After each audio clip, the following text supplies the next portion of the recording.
சரி, இப்ப இந்த ஒரு உதயநிதி அவர்களுக்கு துணை முதலமைச்சர் பதவி குடுக்கணும் அப்படின்றது நீங்க சொன்ன மாதிரி ஆரம்பத்துல அவருக்கு எப்ப அமைச்சரவையில இடம் குடுத்தாங்களோ, அதுல இருந்து பேசப்படுற ஒரு விஷயம் தான். அமைச்சரவைக்கு ஆனா முன்னால இருந்தே அவர் முன்னால அமைச்சராக இருந்து எம்எல்ஏவா ஆனதுல இருந்தே.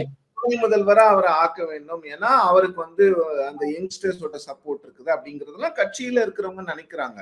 முதலமைச்சருக்கு துணையா இருக்கணும்.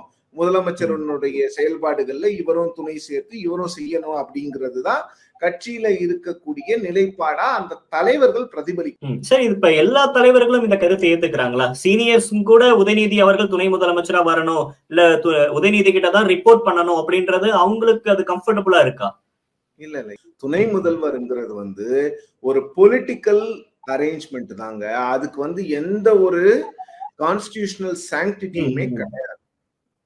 அது வந்து துணை முதலமைச்சர் அப்படிங்கிறது வந்து முதலமைச்சர் வந்து அவரை டெசிக்னேட் பண்றது மட்டும்தான்.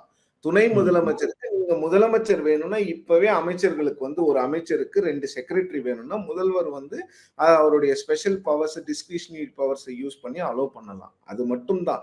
துணை முதல்வர் அப்படிங்கிறது வந்து ஒரு அரசியல் காரணங்களுக்காக செய்யப்படுகின்ற பதவி மட்டும்தானே தவிர அது வந்து கான்ஸ்டிடியூஷனல் சாங்டிட்டி அதுக்கு கிடையாது. அதனால யாரும் உதயநிதி அவர்கள் கிட்ட போய் ரிப்போர்ட் பண்ண வேண்டிய அவசியமே கிடையாது. இந்த கட்சியில அவருக்கு இருக்கக்கூடிய அந்த அதிகாரம் இருக்குல்ல, அதனால அவர் 10 பேர்கிட்ட கேட்கலாம். அவர் கேட்க வேண்டியதே இல்லைங்க. திமுகல இன்னைக்கு நடக்கிறது என்ன? திரு கே என் நேரு அவர்களுடைய ப்ரோக்ராம்ல உதயநிதி இருக்கிறார் அவரோட டிபார்ட்மெண்ட்ல. துரைமுருகன் டிபார்ட்மெண்ட்ல, ஏன்னா அந்த அந்த டிபார்ட்மெண்ட்ல பெருசா ஒரு இனாகுரேஷன்ஸ் அந்த மாதிரிலாம் இருக்கிறது இல்ல. உதயநிதி அவர்கள் வந்து அமைச்சர் ஆன உடனே முதல்ல அவர் கூட்டிட்டு போனது ரூரல் டெவலப்மெண்ட் மினிஸ்டர் பெரியசாமி தான். 3rd 4thல இருக்காரு பெக்கிங் ஆர்டர்ல. சோ அப்படி இருக்கும்போது இங்க அந்த கேள்வியே எழல. ஏதாவது ஒரு ஒரு ஒரு சின்ன ஒரு எதிர்பார்ப்பு இருக்குதா பாத்தீங்களா திமுகல? அவர் அமைச்சராகும் போது கூட அந்த எதிர்ப்பு இல்ல. யாருக்குமே அதை எதிர்க்க வேண்டும் அப்படிங்கிற அந்த அந்த ஒரு நிர்பந்தம் யாருக்குமே ஏற்படல. ஒண்ணு திரு ஸ்டாலின் அவர்களுடைய தலைமையில் கட்சி வந்து ரொம்ப கட்டுக்கோப்பா இருக்கு. அவர் வந்து கம்ப்ளீட் கண்ட்ரோல் வச்சிருக்காரு. 2வது அவர் வர்றதுனால நமக்கு ஏதாவது பாதிப்பு இருக்கான்னு இந்த சீனியர் அமைச்சர்கள் பார்க்கும்போது யாரோட துறையும் எடுத்து உதயநிதி அவர்களுக்கு கொடுக்கல. முதல்ல பாத்தீங்கன்னா இப்போ வழக்கமா பாத்தீங்கன்னா என்ன பண்ணுவாங்கன்னா முதலமைச்சரோட மகனோ இல்ல மகளோ இந்த மாதிரி ஆட்கள்லாம் வரும்பொழுது ஒரு லுக்ரேட்டிவ் பொசிஷன்ஸை கொண்டு போய் அவங்க கிட்ட கொடுப்பாங்க. இப்ப தெலுங்கானால கடந்த ஆட்சியில பாத்தீங்கன்னா KT ராமாராவ், அதாவது சந்திரசேகர் ராவோட மகனுக்கு ஐடி கொடுத்து வச்சிருந்தாங்க, இண்டஸ்ட்ரீஸ் கொடுத்து வச்சிருந்தாங்க. இதெல்லாம் ரொம்ப லுக்ரேட்டிவ் பொசிஷன்ஸ். இதெல்லாம் கொடுத்தாதான் உங்களுக்கு பிரச்சனை வரும். அவங்க டிஎம்கே என்ன பண்ணாங்க தெளிவா? ஸ்போர்ட்ஸ் டெவலப்மெண்ட், யூத் டெவலப்மெண்ட், இந்த மாதிரி விஷயங்களை கொடுக்கும் பொழுது பெருசா எதிர்ப்பு வராது. இப்போ உங்களுக்கு ரூரல் டெவலப்மெண்ட் மாதிரி ஒரு ஹெஃப்டி போர்ட்ஃபோலியோ முதல்ல எடுத்து கொடுத்திருந்தாங்கன்னா கிரிட்டிசிசம் வந்திருக்கும். So sports development and youth அஃபேர்ஸை பொறுத்த வரைக்கும் பெரிய அளவுல கிரிட்டிசிசம் வராது. இன்னொன்னு, அது ஏற்கனவே இன்னொரு அமைச்சர்கிட்ட வந்து இந்த 2 துறைகளுமே இன்னொரு அமைச்சர்கிட்ட கூடுதல் பொறுப்பா தான் இருந்தது. அதை ரொம்ப பிளான் பண்ணி தான் பண்ணாங்க. உதயநிதியோட மினிஸ்டீரியல் என்ட்ரி வந்து ரொம்ப பிளான்டா நடந்த விஷயம்.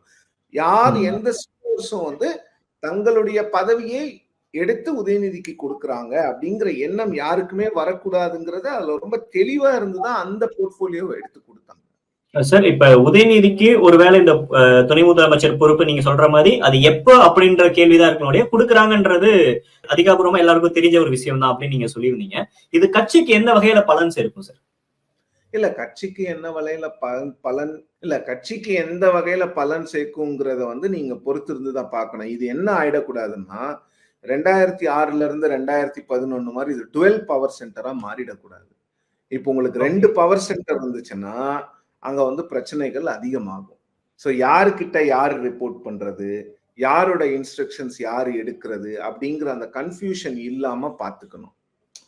இப்போ அந்த கன்ஃபியூஷன் வந்ததுன்னா கொஞ்சம் சிரமமா இருக்கும். பட் கட்சியை பொறுத்தவரையும் இப்போ முதல்வருக்கு அடுத்து எல்லா பொறுப்புகளையுமே கட்சியில வந்து இந்த சுற்றுப்பயணம் போறது இதெல்லாம் உதயநிதி பண்ற கட்சியில அது வந்து பெரிய விஷயமா இருக்காது.